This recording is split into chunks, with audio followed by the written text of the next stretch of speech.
So today is the message on called Behar, Parashat Behar. And I remember Rabbi Netanel, who we call Rabbi, he always said that the Torah is not chronological. It's not historical, even though history is found in its pages. He reminded us that when we read it, we need to see it as a mosaic. We need to step back. When we get too close to a mosaic, we lose the whole picture. And that's exactly what happens when we try to dissect every word of the Torah.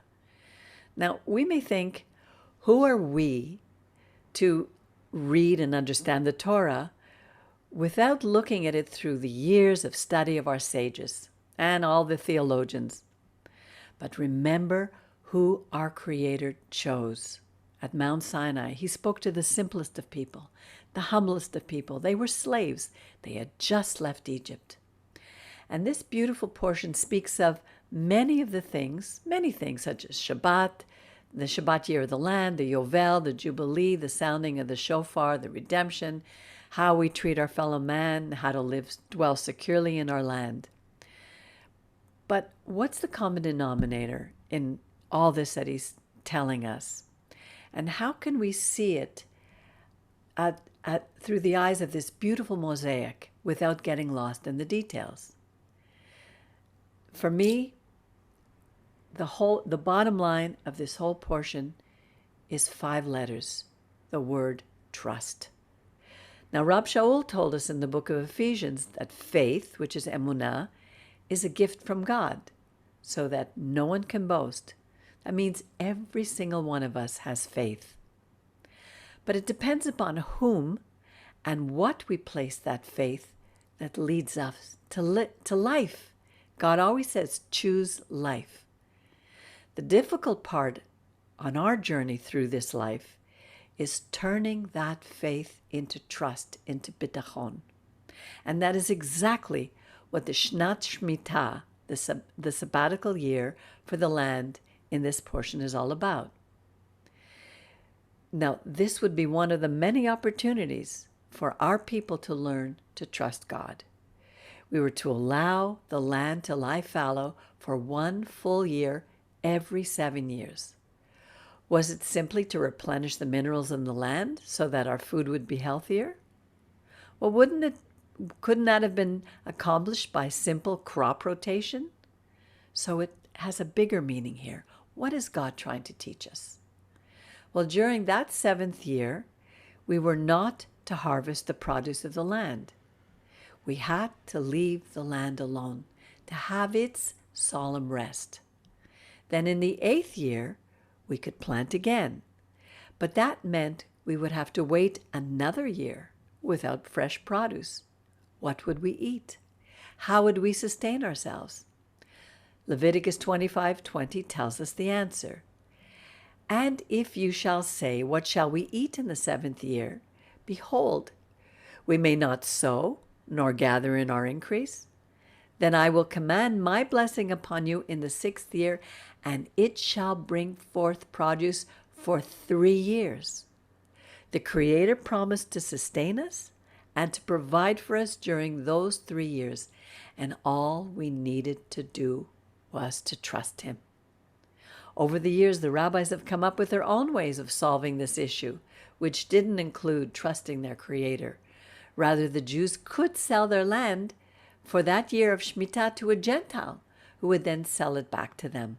They do the same thing with the food containing chametz at Pesach. Who do they think they are fooling? Also in the 7th year, whatever grew naturally would be food for us, for our servants, our neighbors, the visitors, and even the animals living in the area. This would teach us to share and to consider the welfare of all those around us. It wasn't only for us. What are the consequences of not trusting the Borei Olam? We all know the story of Nebuchadnezzar, the king of Babylon, who took Israel into captivity for 70 years because we had disobeyed the Shemitah for 490 years.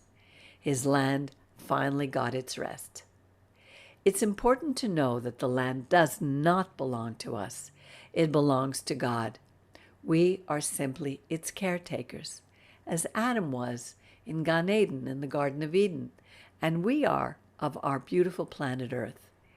It's not difficult to see the consequences of our disobedience. But this is also a picture that nothing truly belongs to us. It's hard to let things go. The word Shemitah means to let go or to release. We don't own anything. Even our children don't belong to us. They belong to the Creator. Our property is His. He can take it at any time. He is the one who blesses and sustains us. If we think that we own everything that we earn, we are slowly displacing our Creator and enthroning ourselves in His stead. I remember Rabbi often telling people, including me and Miriam, let it go. It's not easy to let go, but it's so important because it demonstrates the level at which we truly trust Him. The stories in the Torah shows us that when the Borei Olam promises to do something, we can be assured that He will do it. So why then do we continue to doubt Him? I think it's simply because we're human. We can't understand the concept of eternal, and we think that our Creator is just like us because we have made God to be in our own image. But we are made in His image. We can't even trust our own motives. We can't trust our own heart. So we think, how can we trust Him? There's a saying that every thief thinks that everyone else is a thief. But there is hope. Jeremiah 17:9 says, "The heart is deceitful above all things and desperately wicked. Who can know it?" But the verse continues and says, "I, the Lord, search the heart. I test the inward parts to give every man according to his ways and according to the fruit of his actions." Our Creator breathed His divine spark into us at conception, when within our soul He placed a small mustard seed of faith. Rabbi Yashuv told us that if only you have the faith of a mustard seed, you will be able to move mountains. He was saying that if you truly trust God, then everything is possible. If a small seed, this mustard seed is the smallest of seeds, it can produce so much. Imagine what we can accomplish when we really trust Him. Our Creator wants more from us than simply saying, "Oh, I believe," or that, "Oh, I have faith in Him." He wants us to grow by developing bitachon, trust. How do we put faith into action and turn it into trust? What does that look like for us on a daily basis? Well, first we need to study and learn the principles that He gave us in the Torah, which help us to choose life. Then we humble ourselves and muster the courage to face life's daily dilemmas, knowing that we have a great partner with whom we are in relationship, our Father in heaven. He's not someone who's far off and distant, like a superhero who shows up whenever we need Him, but then disappears until the next time we call on Him, like a genie in a bottle. That's not having a relationship with our Creator. Through everyday, seemingly ordinary situations, our Creator is helping us to develop trust in Him, because that is the essence of a good relationship. When one spouse is unfaithful to the other, trust is lost and the relationship is broken. Trust can only be developed over time by watching what a person does. Do they keep their word? Do they show up when they said they would? Are they with us through good times and bad times? God is and does all those things. You know, I had so many conversations this week where I said, it's all a matter of trust. That's our daily challenge. Here's just one little thing that happened this week. Now, our Creator told us to love our neighbor as ourselves. So if we want the best for ourselves, we also need to want the best for our neighbor. And that's not always easy to do. Someone told me about another person who I know is going through a really rough time, both emotionally and physically. It's causing him physical problems. I heard this story over and over again, but he had hurt me very badly in the past.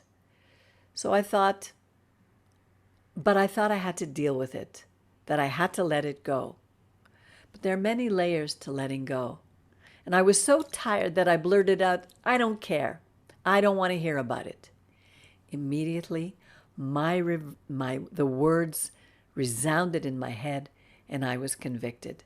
That's not loving my neighbor and not example of right behavior. So the next morning, I took a step of faith and I called him. I asked how he was, and I knew that it was genuine because God had touched my heart. We had a long conversation, and I was able to give him some hope. The interesting thing is that he said he believes in God, and that often after he prays, he sees answers to his prayers. But he hadn't quite put these two ideas together in a way that he could say, "Yes, I trust God because he helped me in the past." How many of us do the same thing? How quickly we forget. So it's a constant process of reminding ourselves of what he did in the past and how he's going to continue to help us. You know, I love the fact that our high priest, our Kohen HaGadol Aaron, failed so dismally over and over again. And yet he was able to continue in his calling. God didn't give up on him. That gives you and I permission to fail and shows us that our God is not looking for perfection.